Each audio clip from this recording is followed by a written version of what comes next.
Welcome to ThinkTech on OC16, Hawaii's weekly newscast on things that matter to tech and to Hawaii. I'm Jay Fidell. And I'm Maria Kashem. In our show this time, we'll cover the visit by Governor Neil Abercrombie and tech billionaire Steve Case to MIC, the Manoa Innovation Center. They took a tour among the entrepreneurs to find out what's going on. Then they took a moment to give their reactions in the MIC courtyard. MIC, halfway back Manoa Valley, behind the shopping center, is operated by HTDC, the High Tech Development Corporation, as home to dozens of tech startups in Hawaii. Many great companies have gotten their start and have graduated from MIC. There's great energy at MIC. Yuka Nagashima, CEO of the High Tech Development Corporation, runs MIC. She is troop leader for these startups and helps them grow into what we all hope will be profitable tech companies. Steve Case is on the President's Startup America Committee. Just a day after he opened the proceedings for the Startup Hawaii program at the Sheraton in Waikiki, he and Governor Abercrombie took a visit to Manoa and MIC. Here's our footage of the walk they took and the visits they made to the startup companies at MIC. You can see the energy for yourself and enjoy the vitality of these young companies as they rub shoulders with these VIP visitors. One more time. 1, 2, 3. We created a program which is a lot like Illustrator or PowerPoint, which allows people to use drag and drop to build software. We pretty much released it out there without really thinking about who our target audience would be. We kind of organically evolved over the years, and we tried out a lot of things. We eventually found a quite incredible niche in the online advertising world. So last year, we were bought by an ad network called InMobi. When we were acquired, InMobi was about 350 people, and Sprout was about less than 20. Now, the Sprout is the rich media division of InMobi. At about 40 people, InMobi has now 1,000 employees over 18 offices worldwide, and we are now based in Bangalore, India. But we slowly grew this really quality engineering team over time of around a dozen people.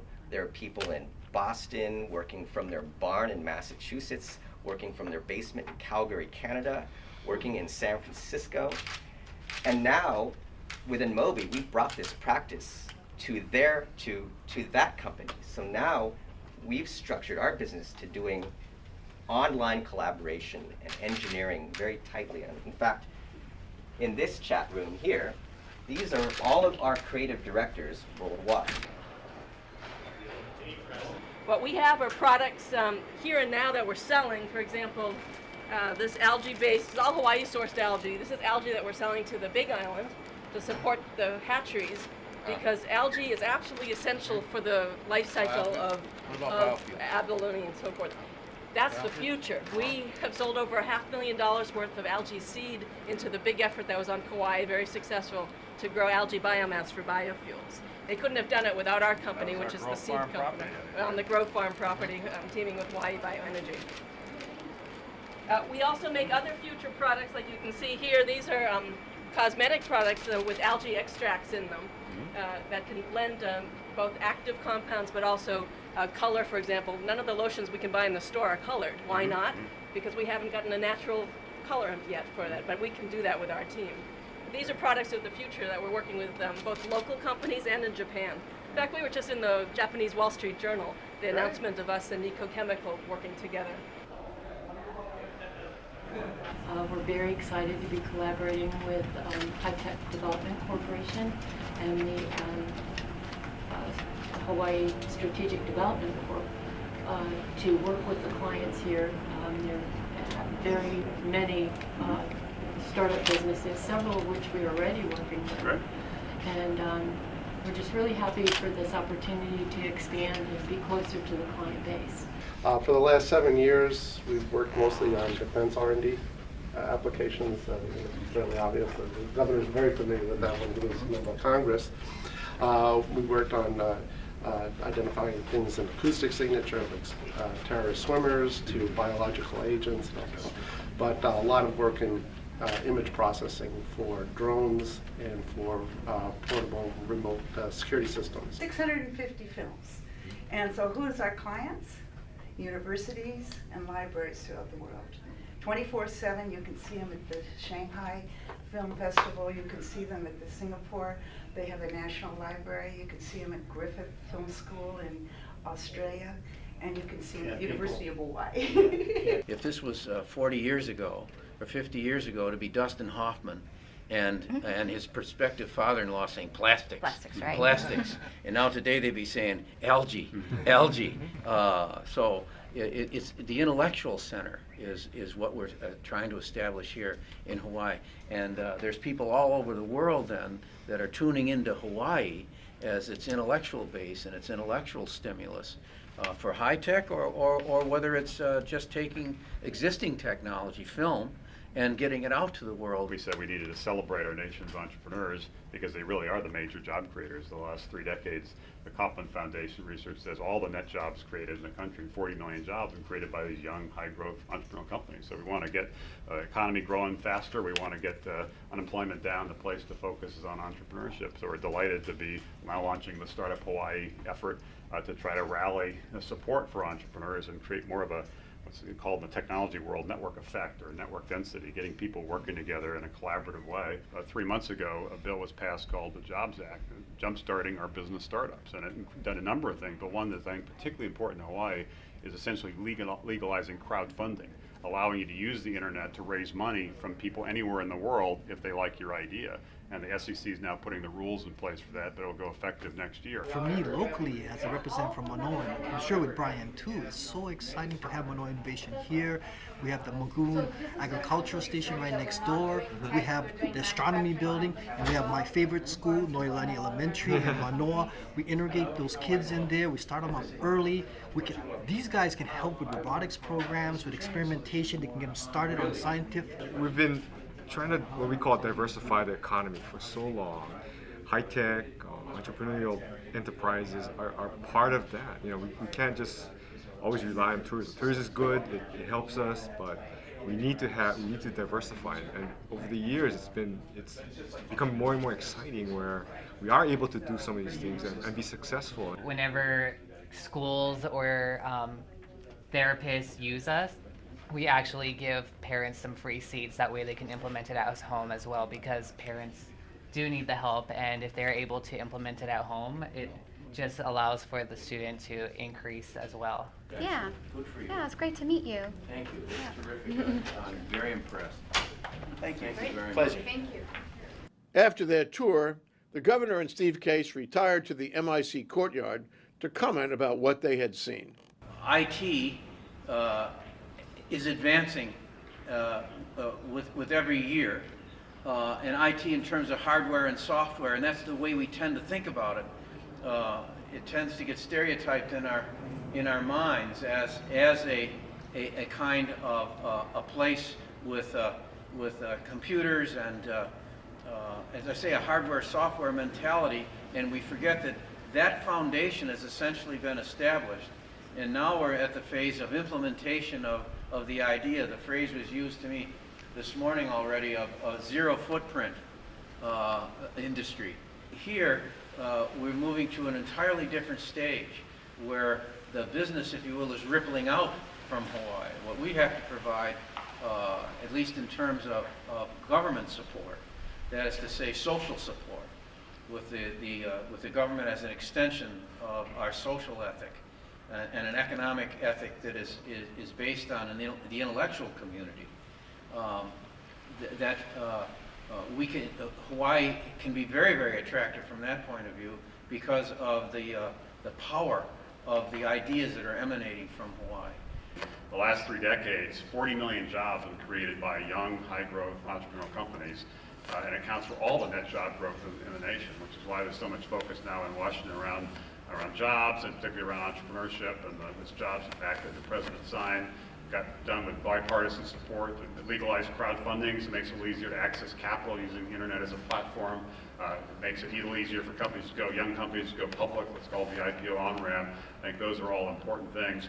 But what's really important here in Hawaii, I think, is to kind of signal to everybody that it's time for the entrepreneurship side of our economy, part of our state, to rise up. When I was growing up, frankly, it was kind of conservative, and the business was really dominated by the big companies, kind of in the downtown, Bishop Street area, and to some extent that's still the case.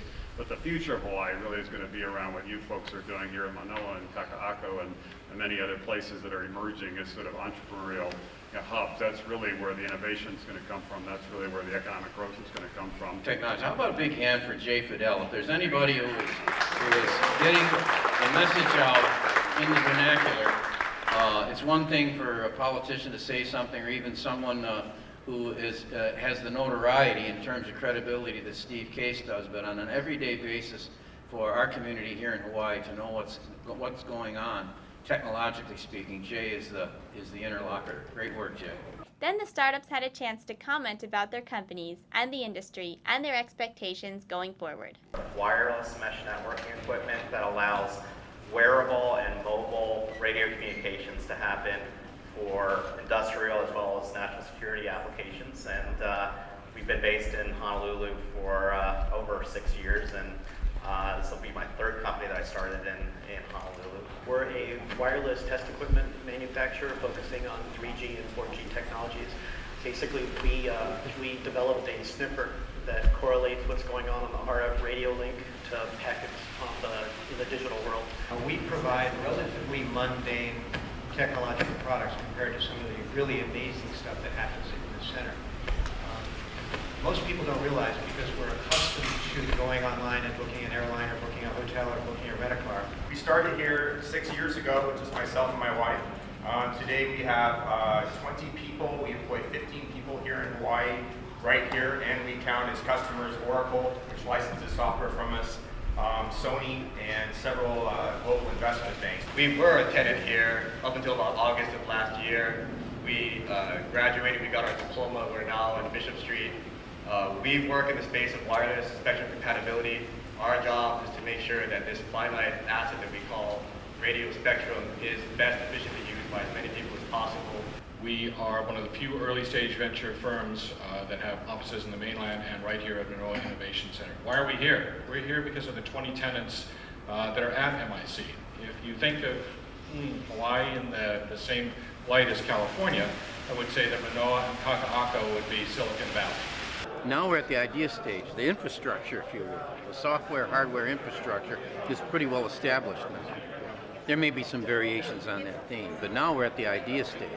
How do we move? In January, we're going to present, I think, the most advanced proposal for investment in hardware, software technology for any state in the union.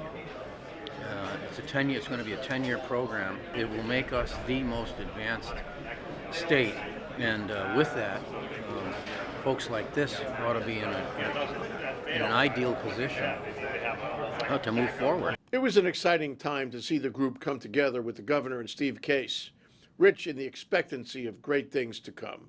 It was another chance for us to see and appreciate the benefit that HTDC and MIC play in the development of tech companies in Hawaii. All in all, a good day for tech. The not-so-happy side of it is that HTDC is expected to leave MIC in the next couple of years because the university has the right to take it back and has indicated that it wants to do just that, requiring MIC and its startup companies to leave and find another home. If you support the development of tech in Hawaii, you'll probably want to support HTDC and MIC on this take-back issue in next year's legislature and speak out for tech. More specifically, you'll probably want to support HTDC in its efforts to stay at MIC. The feeling at MIC and elsewhere in the tech industry is that HTDC can and will do much more than the university has done or could do in building tech startups in Hawaii. Okay, that's the story. We also talked to Yuka Nagashima on what's going on at MIC and the pros and cons of closing it down, and here's what she said. What was clear in the visit between Steve Case and Governor Abercrombie was that MIC is iconic. I mean, it was a coming together, in my opinion. When they walked around, it was a love fest, if you will. But MIC is the cloth mother. I suppose you're the cloth mother too. and MIC is under pressure now And gee whiz, that visit was as much about MIC as it was about the companies at MIC, because Sure. the companies Oh. at MIC are MIC, I should hope. Yeah, I'm glad you. Thank you for your words, because we've hosted many dignitaries there, from Korean delegation to Chinese IP lawyers to be to whomever, and how I differentiated this visit from all the other visit was that I had a challenge, because I was aware that Steve Case had either visited Manoa Innovation Center or knew about our agency beforehand. And I wanted to be able to show to him that the role of government was different, evolving, and that we are at the center of that, if not leading that, for the tech center and for the innovation community. And yet, how do I change somebody's mind or make an impression when the building he's visiting is the same? It still looks the same. We kept it up in good shape. It's in good shape. And so really I had to put myself back, and it was all going to be all about our companies and our community. So how do I, through a program where they're walking through the building corridors, how do I present that energy? And so that was sort of a challenge for us, and our staff and our companies rose to the challenge. I told them, hey, we're not the same people we were before. As a community, we've grown. As companies, you've grown. As staff, we've grown. As HTDC, and Manoa Innovation Center as a whole, we've grown. So how can we capture that and let Steve Case and the governor know? And those were my only words to them, and somehow we succeeded. Oh, yes, you did. So the whole MIC, to me, at least in recent years, is a complete success. And it's a nutritious place, and you can feel that when you walk in the door. You can feel that when you walk down the passages and you see, as you say, the startup guys are all talking to each other, and they share, and undoubtedly they talk about business too. Absolutely. And they teach each other. This Absolutely. is really wonderful. And so, and then you look at the building itself. The building is perfect, in my view. I mean, I can't think of another property in Hawaii that... It was designed for that specifically. Really? Yeah. And so now we're under a certain pressure. You're under a certain, the state, High Tech Development Corporation, is under a certain pressure to give it back. Pressure is the wrong word, because your lease ends. Right. Legally, we're supposed to return it. So yeah. that's April 2015. That's around the corner. Very close. And the problem is that it's gotten to be an icon. It's gotten to be a point of, a center point, a point of rendezvous, a very meaningful, symbolic building, place, way of thinking, so forth. And if you had to give it back, there would be a terrible price to pay in terms of the forward motion that you've generated. So I don't know what your options are, but I don't think they're wonderful. Lots of options that we're looking at. This is, you've met a lot of challenges, Yuka, and you've achieved a lot of things, but this is your biggest challenge for sure. I think so. The Board of Regents ought to look very closely into this, because they have the power to make this right and to preserve a very good thing you've created. I've got 24 hours a day, just like everybody else, so it's people are going to decide, legislature's going to decide for us how my hours should be best used. You know what? I was going to say you must lie awake nights thinking about this. Now I have my answer.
And now let's take a look at our ThinkTech calendar of events going forward. ThinkTech's 4 to 5 p.m. drive time radio series on KGU 760 AM continues this week.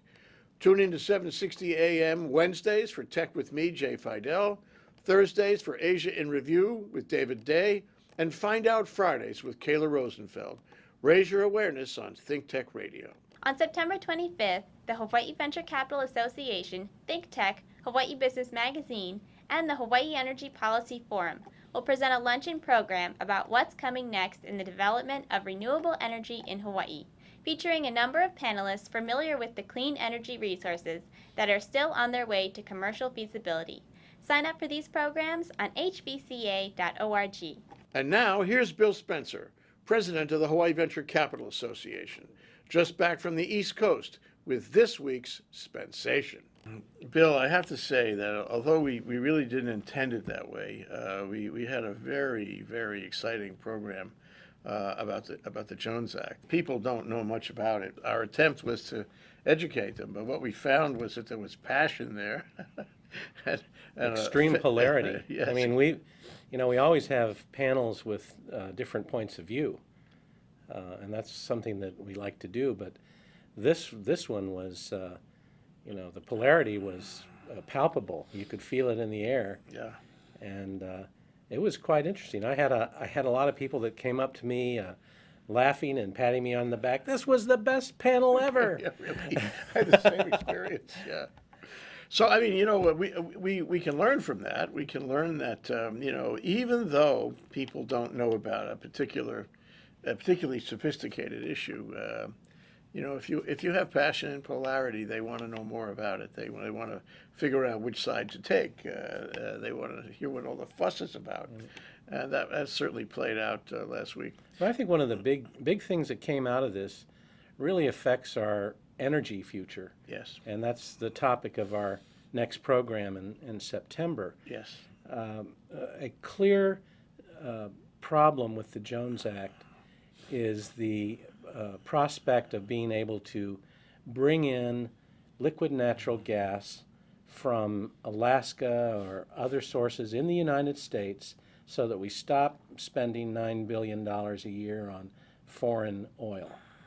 This is a very viable solution to our energy problem, and the fact that we can't build a LNG tanker in the United States to do this just really cuts us off. It exacerbates the fact that we're an island apart from the rest of the United States.